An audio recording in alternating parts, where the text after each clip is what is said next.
Hey, hi, hello, how are you? I'm Pia and today I'm going to be doing a video all about how to read more. So I've compiled a list of a few things and tips and tricks about how I read so much because I am a full-time student, I go to high school, and it is sometimes harder. So my first tip to how to read more is to carve out set time for reading. Now I am a huge advocate for planning. I love having every second of every day planned, like down to a T, because it just like, because of my anxiety and stuff like that, but like I love it. So I'll be like, okay, this from this time to that time, from 6 to 7, I'm going to just read. No distractions. That's all I have to do for this time.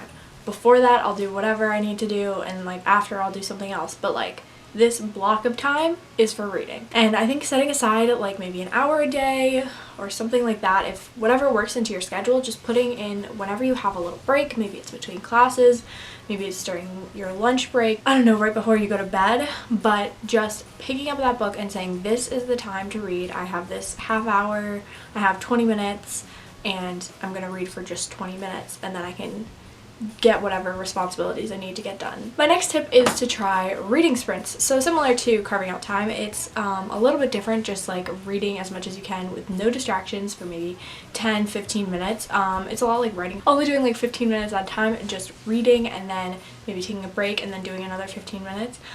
People can get a lot of reading done. It's not personally my thing, it's not something that helps me, but I know that it could help some other people. If you just want to do some reading sprints, then take a break, then do a little more reading. Number 3 is that audiobooks are reading too. I will literally fight anyone who says otherwise. Audiobooks are books. It means you read the book. You put the time in. Just because you weren't physically like looking at words does not mean you're not reading. And audiobooks are the way to go if you're busy, if you have a commute, I listen to audiobooks when I'm doing homework sometimes, usually just math, putting my laundry, making my bed, cleaning my room, like mowing the lawn, like walking, like anything. It's a perfect time for an audiobook, and you can just really sneak that in.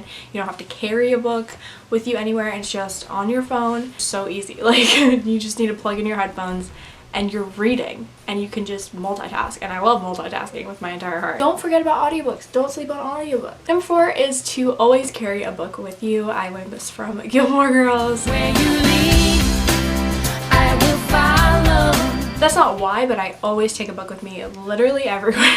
It might be a little offensive to the people you're hanging out with if you're going somewhere, but you never know when there's time to sneak in some reading. There's always like lulls in whatever you're doing, so like rather than being on your phone, because I hate being on my phone, that's like one thing I really just hate, spending time on my phone when I could be doing something productive. But you have this book, you're like, yeah, I have like 5 minutes until my appointment, and I have my book in my bag, so I'm just gonna read my book because I brought it. I don't know. I think it's more motivation as well. If you always have a book with you, then you're more inclined to read it if you always have it with you. Number 5 is to DNF books. Now, I personally have a hard time doing this just because I care so much about books and I just want to like put in all my time and effort to finishing them. But if you're not enjoying a book, you really don't have to finish it. People have a lot of mixed thoughts about it on BookTube, but I definitely believe in it, even though I need it.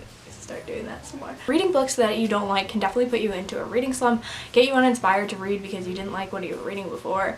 But if you DNF them, then you're not wasting your time on something you're not enjoying, and you can pick up something else without being stuck in this place where you're like, my last book sucked, so I kind of don't want to read anymore. But like, you don't have to finish it. You could be like 100 pages and you're like, hey, I'm not feeling this. Pick up a new one. Pick up Daisy Jones and the Six. So in that same vein, I recommend reading multiple books at once. I am a huge mood reader, and I think it's sometimes challenging for me if I am only currently reading one physical book, because then I always have to just pick up that book. And sometimes I'm not in the mood for it, you know? I'll have a contemporary that I'm halfway through or whatever, but then I'm like, man, I really want to like read a fantasy. Switching between books is really fun. It's also like a way to like read a lot more, I think. I know a lot of people are starting to do this where they alternate between books, only read like a little bit of this book, then a little bit of that book.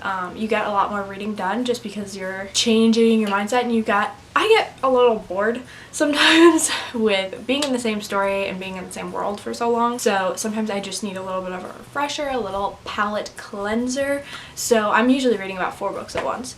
because I'm indecisive.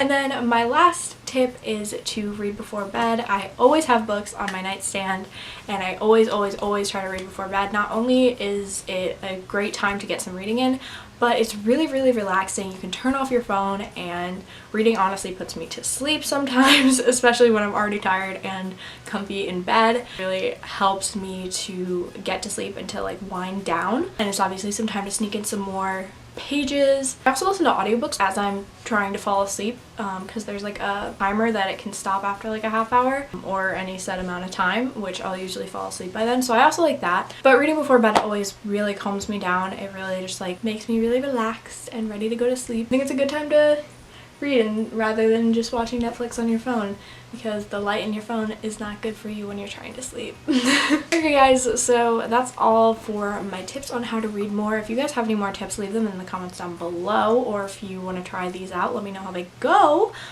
These are some things that I use and some things that I know work for other people. Like, comment, subscribe, do all of the things, and I will see you in my next video. Bye!